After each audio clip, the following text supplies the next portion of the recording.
नीतीश कुमार जी ही केवल मुख्यमंत्री होंगे, दूसरा कोई नहीं होगा। तो जो नीति यहाँ सोशल कंपोजिशन है और पॉलिटिकल जो कंपोजिशन है, उसमें नीतीश कुमार जी से लव करिए या हेट करिए, इग्नोर कैसे कर दीजिएगा। अरे हम लोग तो ऐसे प्रणाम करते हैं ना, वो सब ऐसे झुक के प्रणाम करता है, ये दंडवत होता है वो सब। मैं देखता हूँ असेंबली के चैम्बर में, तो मुझे लगता है कि बाहर में क्या क्या बोलता है सब। ये नीतीश कुमार जी का, और ये सही है कि मैं चुनाव लड़ना नहीं चाहता था, लेकिन मेरी इच्छा जरूर थी कि मोकामा को इनसे मुक्ति मिलना चाहिए। अब नीतीश कुमार जी का जहाँ तक सवाल है, हमारी पार्टी का एक्सपेक्टेशन है, ईमानदारी से ऑन रिकॉर्ड में बोल रहा हूँ, वर्कर हसरत भरी निगाह से देख रहा है निशांत को।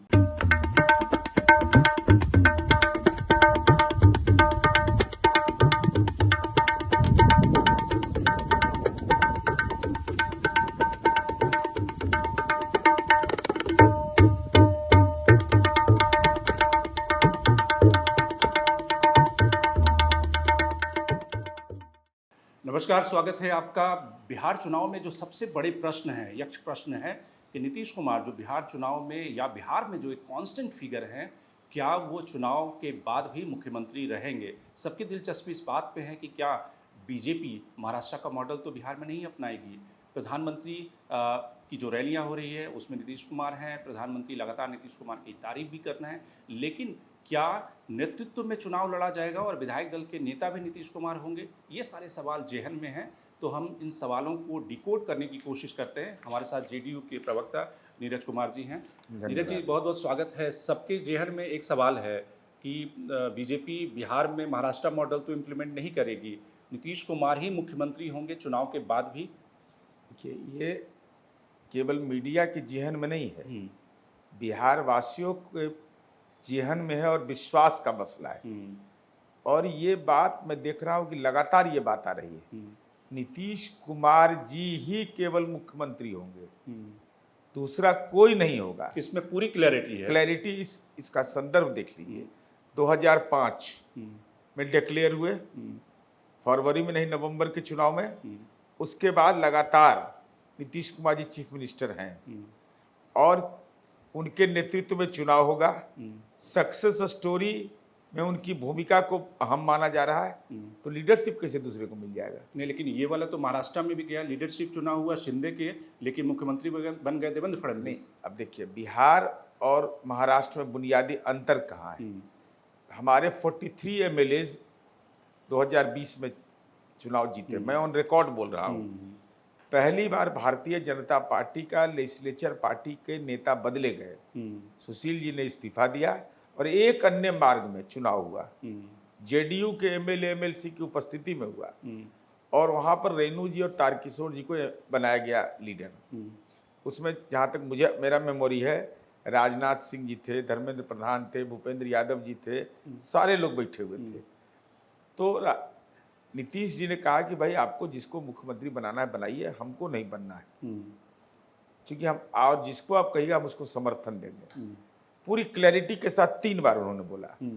तो आदरणीय राजनाथ सिंह जी ने कहा कि माननीय प्रधानमंत्री जी और माननीय अमित शाह जी ने कहा कि आपके नेतृत्व में चुनाव हुआ है, इसलिए यह जिम्मेवारी आपको लेना पड़ेगा।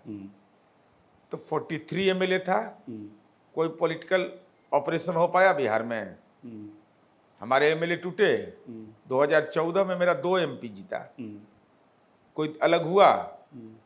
देखिए, ये नीतीश कुमार जी का एक बड़ा ये पॉलिटिकल इम्पोर्टेंट रोल रहता है। बड़े से बड़े नेता हमारी पार्टी के अंदर से भी गए, तो एक ब्लॉक प्रेसिडेंट भी उनके साथ नहीं गया है। तो जो नीति यहाँ सोशल कंपोजिशन है और पॉलिटिकल जो कंपोजिशन है, उसमें नीतीश कुमार जी से लव करिए या हेट करिए, इग्नोर कैसे कर दीजिएगा। और बिहार की जनता के भी एक्सपेक्टेशन वही है। आज भी लोग, आप जाइए गांव के तंग गलियों, गांव में भी, तो लोग कहेगा कि इस व्यक्ति ने ईमानदारी से काम तो किया है। तो फिर बीजेपी उन्हें क्यों नहीं कहती साफ तौर से कि नीतीश कुमार ही चुनाव के बाद ही एनडीए के मुख्यमंत्री होंगे? नहीं, ये तो 2005 में भी कहा गया, उसके बाद तो कभी नहीं कहा गया।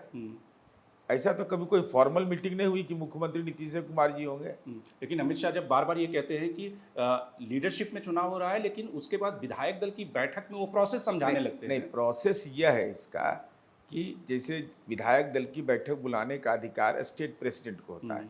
तो दिलीप जायसवाल हो, उमेश कुशवाहा हो, राजू तिवारी हो, अनिल कुमार, यही लोग हैं। और इन लोगों ने पब्लिक मीटिंग में कमिट किया है कि नीतीश कुमार जी के नेतृत्व में 2025 फिर से नीतीश। ये कहने का क्या मतलब हुआ? 25 से 30 फिर से नीतीश। ये पब्लिक डोमेन में बोले हैं लोग। तो जब विधायक दल का बैठक होगा तो किसका नाम आ जाएगा? भाई चुनाव जीतेंगे नीतीश कुमार जी के नेतृत्व में। भाई आदरणीय नरेंद्र मोदी जी के नेतृत्व में पार्लियामेंट में जीत हुई और एनडीए ने कहा कि यही प्रधानमंत्री के पद के उम्मीदवार हैं, तो सहमति मिली कि नहीं? इसलिए इसमें कहीं कोई भी हमारी समझ से कहीं डाउट नहीं है। आपको लगता है कि नीतीश कुमार या जेडीयू का नंबर ये डिसाइड करेगा कि नीतीश जी मुख्यमंत्री होंगे, या फिर एज डिसाइड करेगा कि वो मुख्यमंत्री होंगे? नहीं, नंबर और एज का कहीं मसला नहीं है। नीतीश कुमार जी की पर्सनालिटी इतनी बड़ी है कि नीतीश कुमार जी की इच्छा होगी तो वही रहेंगे चीफ मिनिस्टर। बिहार की जनता की भी इच्छा यही है।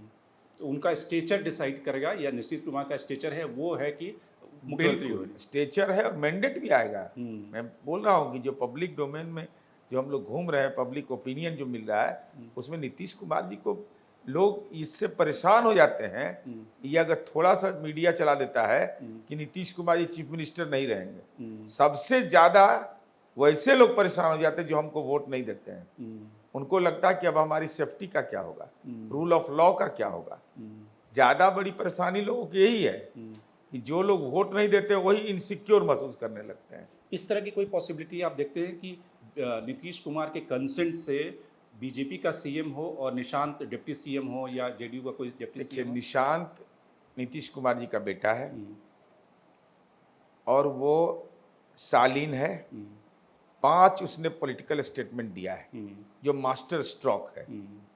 तो लोग एक्सपेक्टेशन करने लगा कि निशांत अब राजनीति में आएंगे।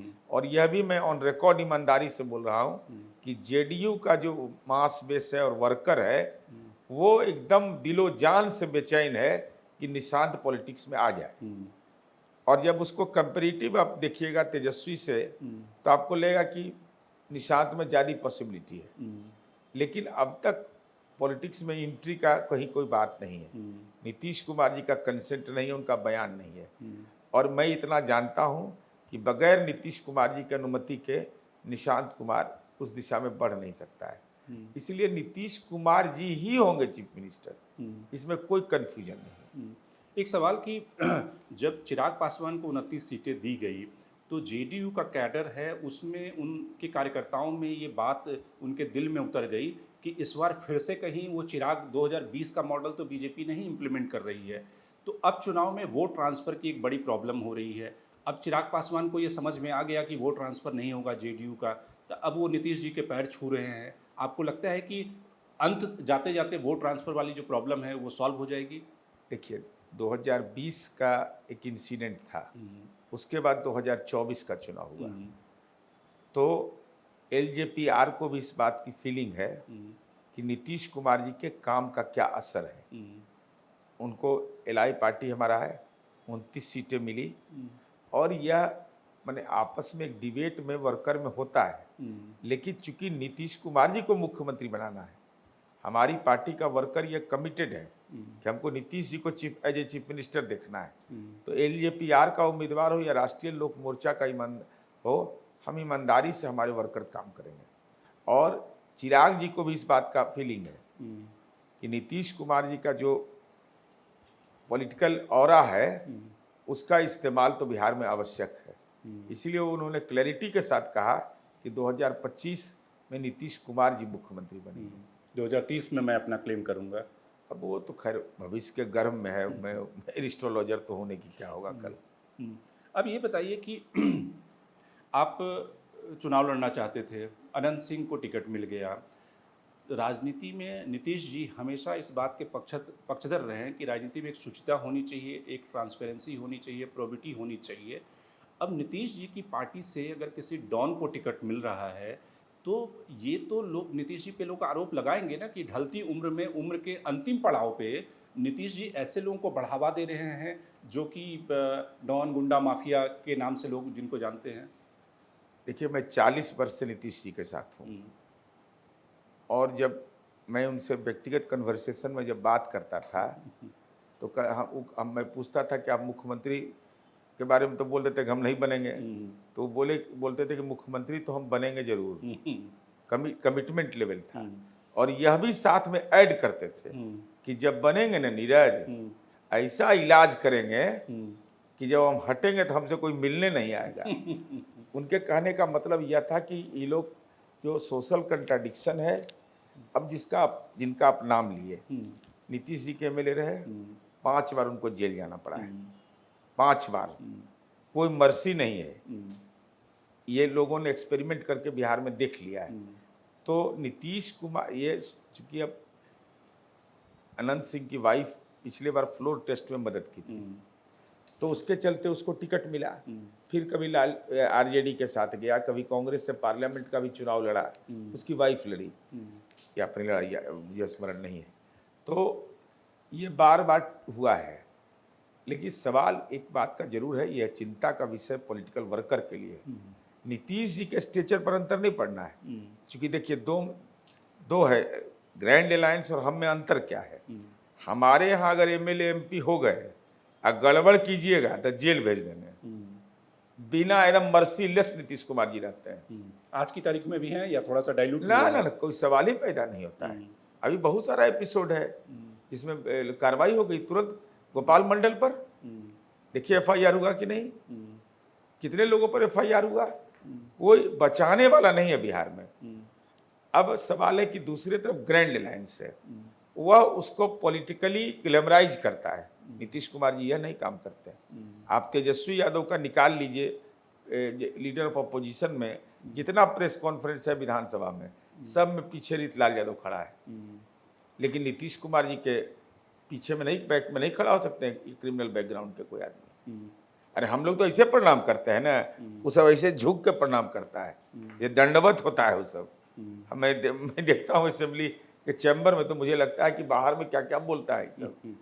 ये नीतीश कुमार जी का, और ये सही है कि मैं चुनाव लड़ना नहीं चाहता था, लेकिन मेरी इच्छा जरूर थी कि मोकामा को इनसे मुक्ति मिलना चाहिए। ये क्रिमिनल पॉलिटिशियन है, पॉलिटिशियन तो हो ही नहीं सकता है सब। पॉलिटिशियन क्या ही, इसको कहेगा डीजीपी को फोन करेगा, डीजीपी को फोन करेगा। और हमारा एजुकेशनल बैकग्राउंड हमारे क्षेत्र का रहा था, और आज के डेट में यह सवाल इसलिए मौजूद है कि आज प्राइवेट इन्वेस्टमेंट का दौर है। तो जहां क्रिमिनल लीडरशिप रहेगा वहां प्राइवेट इन्वेस्टर नहीं जाएगा। आप देख लीजिए नौबतपुर, यहाँ बगल में है नौबतपुर, अपार्टमेंट बन रहा है। आप देख लीजिए ये शहरीकरण हो रहा है उसका। आप देखिए बिहटा, वो समझिए कि नोएडा बन गया है। आप देख लीजिए फतुहा, सोशल प्रॉब्लम है तो नहीं होता है, मोकामा का नहीं होता है, एक बीएड कॉलेज तक कोई खोलने को तैयार नहीं होता है। तो अब अंबुजा सीमेंट मोकामा में पंडारक में जमीन अधिग्रहण कर लिया, लेकिन नहीं खुला इन लोगों के चलते। खुला कहाँ, जाके वारसलीगंज के चीनी मिल में बियाडा ने खुलवाया उसको। तो ये प्रॉब्लम तो है, इसको स्वीकार करने में दिक्कत नहीं है। लेकिन ये राजनीति की शुचिता का सवाल है कि मनी पावर और मसल पावर से कैसे बचा जाए। बीजेपी जिस तरह से क्योंकि ये पहली बार हो रहा है कि आप एक लार्जर पार्टनर असेंबली में रहे, अब आप इक्वल नंबर ऑफ सीट पे चुनाव में बीजेपी ने आपको ला दिया। बड़े भाई की भूमिका से आप बराबर सहोदर भाई वाले इक्वल पार्टनर के रूप में आ गए। तो आप लोगों को बीजेपी के इंटेंशन पे कोई डाउट नहीं होता, या आपको लगता है कि ठीक है, उन्हें भी वो रोल मिलना चाहिए? देखिए, फर्स्ट ऑफ ऑल कि पार्लियामेंट में तो हम 12 सीट हमारा है जीते। यह फैक्ट है कि 2020 में 43 एमएलए हमारे थे, अभी 45 हैं। हमसे कम बीजेपी की संख्या मेंबर ऑफ पार्लियामेंट में हुआ। अब हम इक्वल पार्टनर हो गए, तो एलआई पार्टी भी तो बढ़ गया। इसे हम तो ग्रैंड अलायंस नहीं ना भाई कि 254 सीट पर वो चुनाव लड़ रहा है, हम 243 पर लड़ रहे हैं। तो हमारे यहाँ कोऑर्डिनेशन है, सब कुछ है। इसलिए यह सवाल नहीं है कि कोई बड़ा हो जाएगा कोई छोटा हो जाएगा। लेकिन इतना बीजेपी को भी एहसास है कि नीतीश कुमार जी के नेतृत्व को की जरूरत बिहार को है, और प्राइम मिनिस्टर बार बार इस बात को बोलते हैं। तो इसका मतलब क्या है, जो बिहार का पॉलिटिकल सिचुएशन है, जो सोशल कंपोजिशन है, उसको प्राइम मिनिस्टर समझते हैं कि नीतीश कुमार जी की अहमियत क्या है। एक सवाल कि महागठबंधन ने घोषित किया कि भाई तेजस्वी सीएम होंगे और 2 डिप्टी सीएम होंगे, लेकिन लोग ये सवाल पूछ रहे हैं कि जो कम्युनिटी, जो कास्ट पोलिशन उनको सपोर्ट करता है, मुसलमानों में से किसी ने डिप्टी सीएम उन्होंने नहीं दिया, बाकी जो सोसाइटी के तबके हैं उससे उन्होंने डिप्टी सीएम नहीं दिया, तो क्या आपको लगता है कि ये उनका एक ब्लंडर था? नहीं, ब्लंडर नहीं है। देखिए, तेजस्वी यादव का जो लीडरशिप है वह एक टेंटेड लीडरशिप है, और मैं यह समझता हूं कि देश में शायद ही कोई ऐसा नेता होगा जिस पर 27 मामले दर्ज हैं। वह बिहार में है, दिल्ली में है, महाराष्ट्र में है, उत्तर प्रदेश में है, डिफरेंट स्टेट में है, इन पर मुकदमा दर्ज है। दूसरा कि भाई आप ग्रैंड अलायंस के पार्टनर हैं, आप पार्टनर के साथ बिहेव क्या कर रहे हैं, फ्यूडल का बिहेव कर रहे हैं। भाई जिस दिन डिक्लेयर हुआ, प्रेस कॉन्फ्रेंस 11 बजे था, 12 साढ़े 12 बजे प्रेस कॉन्फ्रेंस हुआ, तो एलआई पार्टी ने डिक्टेट किया। मेरा तो कहना सीधा कि डिक्टेट किया कि डिक्लेयर करो हमको डिप्टी सीएम, नहीं तो मैं जाऊंगा। और तेजस्वी जी के नेतृत्व में 2019 में हार हुई, 24 में हार हुआ, और हमको लगता है कि कांग्रेस भी बहुत एसआईआर के बाद जो दौरा राहुल जी का हुआ, उसके बाद लोगों को ये लगा था कि कांग्रेस मजबूती के साथ खड़ा होगी। अब कांग्रेस में किसने ब्लंडर किया, क्या कृष्णा अल्लावरू को हटाने का कारण यही है कि वो कन्फ्रंट कर रहे थे या मैनेज हो गए थे, दो ही स्थिति होगी।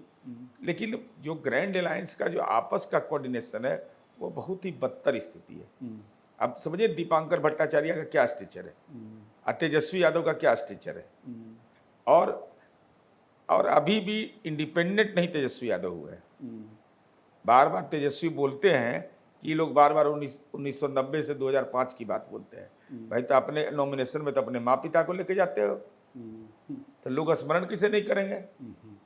तो ये अब जब फैमिली में ही कोऑर्डिनेशन नहीं हो पाया, ये परिवारवादी पार्टी है, तो न एजेंडा समझ में आ रहा है और न लीडरशिप पर लोगों का भरोसा है। आपके जो पुराने सहयोगी थे प्रशांत किशोर, उनसे लोगों की काफ़ी उम्मीदें हैं और काफ़ी उम्मीदें थी। आपको लगता है कि प्रशांत किशोर इस इलेक्शन में एक्स फैक्टर हैं या सिर्फ वोट कटवा होंगे? क्या आप कैसे रेट करते हैं? देखिए, प्रशांत जी ने बिहार के बेसिक इशू को उठाया, लेकिन बिहार की पॉलिटिक्स में एक बहुत इम्पोर्टेंट ये है कि आपको खुद उस रूप में दिखना पड़ेगा। जैसे करप्ट हैं, कन्विक्टेड हैं लालू जी, वो करप्शन पर बोलते तो जगहसाई होती है। वो अगर जननायक कर्पूरी ठाकुर के बारे में बोलते हैं तो लोग हंसता है कि बताइए भाई ये तो अपने प्रॉपर्टी कलेक्ट करने वाला है। तो आप माइग्रेशन का सवाल उठा रहे हैं, आप मानी ये इतने हल्के तौर पर बोल देना कि भाई छठ में आप आइएगा, उसके बाद छठ के बाद कोई नहीं जाइएगा रोजगार करने के लिए, पढ़ने के लिए नहीं जाइएगा, कोई आदमी विश्वास करेगा? तो आप जो अलग दिखना चाहते थे, तो आपके बच्चे कहाँ पढ़ रहे हैं? दिल्ली में। आपको आपकी प्रॉपर्टी कहाँ है? वहाँ। तो आप इसको माइग्रेशन नहीं मानते हैं। नीतीश कुमार जी लीडर इसलिए हुए कि नीतीश कुमार जी का बेटा सेंट्रल स्कूल में पढ़ा, नीतीश कुमार जी का बेटा बीआईटी मेसरा में पढ़ा, नीतीश कुमार जी ने प्रॉपर्टी नहीं बनाया। तो आपको अलग यहाँ मोरल वैल्यू के राजनीति में मुकाबला आपका है। आप तेजस्वी से आपका मुकाबला नहीं था, प्रशांत जी का मुकाबला नीतीश जी से है। तो नीतीश जी जिस पैरामीटर पर आए, प्रशांत जी वहाँ फिक्स नहीं हो पाए। तो आपने जो वायदा किया बिहार में कि हम क्या करेंगे भाई, कैंडिडेट कैसे देंगे, तो उसका प्रोसेस तय किया कि 21,000 रुपया जमा करो, वोटिंग कराओ, लेकिन उसके आधार पर नहीं तय हुआ। तो ये जो कैंडिडेट के कह रहे हैं कि उन्होंने भी टिकट बेचे? एक टिकट बेचा नहीं, माने टिकट के लिए जो कंपल्सन होता है, कास्ट कंपल्सन, कम्युनिटी कंपल्सन, आप बोल तो रहे थे बिहार की बात, लेकिन जब टिकट बांटने का समय आया तो उसी को प्रायोरिटी दे दिए। तो आप अब तब अलग भीड़ में कैसे दिखिएगा आप? राजनीति की भीड़ में अलग देखिएगा। तो हमको नहीं लगता, जो मैं घूम रहा हूँ, कहीं पर कंफर्टेबबल पोजीशन इनका नहीं है। इनके उम्मीदवार हैं, तब उम्मीदवार भी नया, पार्टी भी नई, और ये अकेले रहते हैं, एको अहम। जैसे हमारी पार्टी में, चाहे एनडीए में, चाहे महागठबंधन में, बहुत सारे नेता प्रचार करने के लिए आते हैं, ये अकेले करते हैं। तो बिहार को समझना बड़ा कठिन इस मामले में है। हर कम्युनिटी को अपना एक्सपेक्टेशन रहता है, उसका हमारा लीडरशिप भी दिखाई पड़ना चाहिए। प्रशांत जी उस मामले में बैक फायर कर गए हैं। तो टैक्टिकल एरर आपके हिसाब से प्रशांत किशोर ने क्या क्या किया? एक टैक्टिकल एरर ये था कि उन्होंने अनाउंस किया कि मैं चुनाव लड़ूंगा नीतीश कुमार के खिलाफ, तेजस्वी यादव के खिलाफ, फलाना के खिलाफ, और अंत में वो भाग गए। बिल्कुल। तो आपके हिसाब से क्या क्या एरर किया? पहला कि सीधा कन्फ्रंट करने से वो डाइवर्ट कर गए। सेकंड, जो उन्होंने बिहार को के लोगों को वायदा किया कि हम कैंडिडेट चुनेंगे ऐसे लोगों को जो समाज के अंदर में एक आइडियल पोजीशन पर हो, वह स्थिति नहीं रही। आप भी सोसाइटी के कंट्राडिक्शन का आपने इस्तेमाल किया। आपको यह बोलना पड़ा कि भाई इस कम्युनिटी से हमने टिकट दिया। जो आपने डेमोक्रेटिक प्रोसेस की बात इंटरनल पार्टी में जो किया, उसका अनुपालन आपने नहीं किया। तो आपके वर्कर भी आपसे नाराज हुए इसके चलते, क्योंकि आपने आइडियल पोजीशन बताया था। दूसरा, पर्सनल लाइफ में आपने एग्जाम्पल सेट नहीं किया। आप एग्जाम्पल सेट करते ना भाई, कि हम बिहार के रहने वाले हैं, हमारा बेटा यहीं पढ़ता है, हमको कोई मतलब नहीं है। दिखना चाहिए लोगों को, वो दिखा नहीं पाए, और लगातार 3 साल से ही होमवर्क कर रहे थे। अब बताइए, कोई पॉलिटिकल पार्टी का फेलोशिप चलता है, फेलोशिप भी चलाते हैं। तो ये सारी चीज़ें पब्लिक डोमेन में आ गई है। अब ये बताइए कि एक सवाल कि जेडीयू का फ्यूचर आप क्या देखते हैं? क्योंकि नीतीश जी उम्र के उस पड़ाव पे हैं कि उनको, जैसे कि कई सारे लोग कहते हैं कि कर्पूरी ठाकुर ने अपने समय में एक सक्सेशन यानी कि सेकेंड लाइन ऑफ लीडरशिप तैयार कर दी थी, कि नीतीश कुमार हैं, लालू प्रसाद यादव हैं, ऐसे 4-5 नेताओं की एक बैटरी ऑफ लीडरशिप तैयार की थी। नीतीश कुमार ने ये काम नहीं किया। तो नीतीश जी के बाद जेडीयू का फ्यूचर आप क्या देखते हैं? नहीं, देखिए, नीतीश कुमार जी की पार्टी का ये प्रॉब्लम नहीं है, ये सारे पॉलिटिकल पार्टी बिहार में उनका प्रॉब्लम है। Second line of leadership develop नहीं हुआ है, इसको मानने से कहीं कोई गुरेज नहीं है। लेकिन लीडरशिप तो निकलेगा। ये अभी तय है। तेजस्वी यादव आरजेडी में हैं, इधर चिराग पासवान हो गए। तेजस्वी यादव की लीडरशिप आप देख लीजिए ना, अगर इस बार के 25 के चुनाव के बाद देखिएगा, और लालू जी के रहते ही विद्रोह परिवार में शुरू हो गया। तो जब उसके बाद क्या होगा इस पार्टी का फ्यूचर? क्योंकि परिवार लिमिटेड कंपनी है ये। मैं दूसरी तरफ ले जा रहा था। ऑल पॉलिटिकल पार्टी जो बिहार का है, उसका सेकेंड लीडर जनरेशन का लीडरशिप वेल एस्टेब्लिश नहीं हो पाया है। इसको स्वीकार करने में कोई हिचक नहीं है।